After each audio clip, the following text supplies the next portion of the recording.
সুপ্রিয় দর্শক মণ্ডলী, কৃষিকাজে নারী এটি যেমন কল্পনার মতো মনে হচ্ছে, কিন্তু বাস্তবে এটি কল্পনা নয়। এটি এক উদাহরণ, এক দৃষ্টান্ত। হ্যাঁ, কথা বলছি কৃষি উদ্যোক্তা নাদিরা সুলতানার কথা। তিনি ইতিমধ্যে ধারাবাহিক সাফল্য পেয়েছেন টমেটো চাষে। ইতিমধ্যে সরকারি বেসরকারি অ্যাওয়ার্ডও পেয়েছেন তিনি। তার টমেটো নিয়ে প্রতিবেদন ইতিমধ্যে বিভিন্ন সোশ্যাল মিডিয়া এবং প্রিন্ট ইলেকট্রনিক্স মিডিয়াতে প্রকাশিত হয়েছে। আজ আবারও এসেছি তার গ্রীষ্মকালীন টমেটো সম্পর্কে তার কাছ থেকে জানতে। আসসালামু আলাইকুম, কেমন আছেন? ভালো আছে।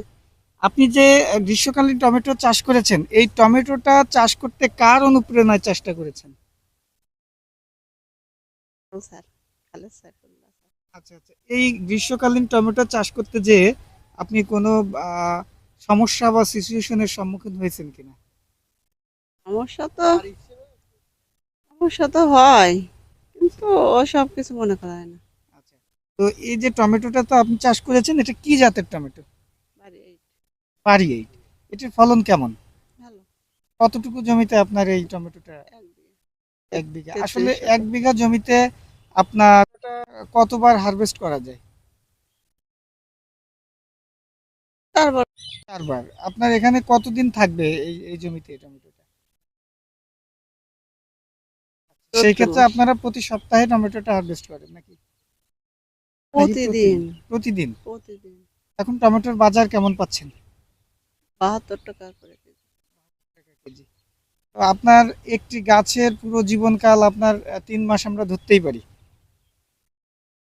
আর বেশি। তার বেশি যায়। তো টমেটোর মূলত লাভ ক্ষতিটা যদি দর্শকদের একটু জানাতেন। তো চাষ রিস্ক আছে, কিন্তু ভালো, আমার ভালো লাগে তাই। আচ্ছা, এখানে কীটনাশক বা হচ্ছে এই জাতীয় ব্যয় বেশি হয়ে যায় কিনা? এখানে আপনার এই টমেটো চাষ বলেন বা নারী উদ্যোক্তা বলেন, যে আপনি নিজ হাতে কাজ করেন, এই ক্ষেত্রে আপনার কে কে বেশি সহযোগিতা করে? পরিবারের সাপোর্টটা কেমন পান? সবাই বাড়িওয়ালা। বাড়ির সবাই আপনাকে সহযোগিতা করে? তো প্রথম দিকে আপনি যখন এই চাষটা শুরু করলেন, তখন আপনার এই এই সমাজের বা এই কমিউনিটির লোকের কাছ থেকে আপনি কোনো রকম বিরূপ মন্তব্য পেয়েছেন কিনা, বা সেটাকে আপনি চ্যালেঞ্জ হিসেবে আমাদের বিরূপ দর্শকদের? মন্তব্য আছে, অনেকেই অনেক কথা বলে, কিন্তু আমার বাপের বাড়ি এলাকা, বাবার বাড়ি।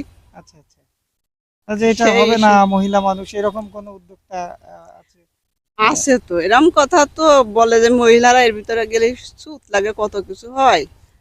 তা আপনি তো তো সেটা প্রমাণ করে দিয়েছেন নাকি? আমরাই তো সবসময় থাকে যে বৌদি আছে, আচ্ছা আচ্ছা। আমার এতে মহিলারাই বেশি কাজ করে, পুরুষ মানুষ। প্রতিদিন আপনি কতটুকু কত কেজি আর কি এটা তুলছেন?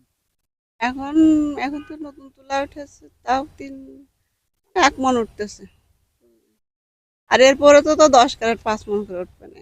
আচ্ছা, মহিলাদের জন্য আপনার কি পরামর্শ আছে? অনেক মহিলা আছে বেকার, কিংবা স্বামী পরিত্যক্তা, কিংবা এই যে সমাজে বোঝা হয়ে বেড়াচ্ছে, এরকম মহিলাদের জন্য আপনার কি পরামর্শ আছে কৃষিকাজে? কাজে নিজেকে যদি কোনো জায়গা জমি থাকে টুকটাক করবে, শুধু কৃষি কাজ না তো, অন্যান্য কত কাজ আছে মহিলাদের জন্য, অল্প জায়গায়। কেউ আর যদি আপনার কাছ থেকে শিখতে চায়, সেই তাদেরকে আপনি শিখাবেন কিনা? কোনো হ্যাঁ, শেখাবো, পরামর্শ? দেবো পরামর্শ, কোনো সমস্যা নেই। আচ্ছা আচ্ছা।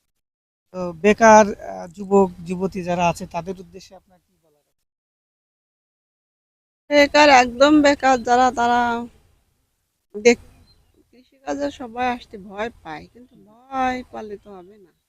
ভয় পালে কি হয়, একটু কষ্ট বেশি, কিন্তু এখানে সফলতা আছে। আমি 1 বিঘা জমি 3 মাস চাষ করলাম, এখান থেকে না হলেও 2-3 লাখ টাকা,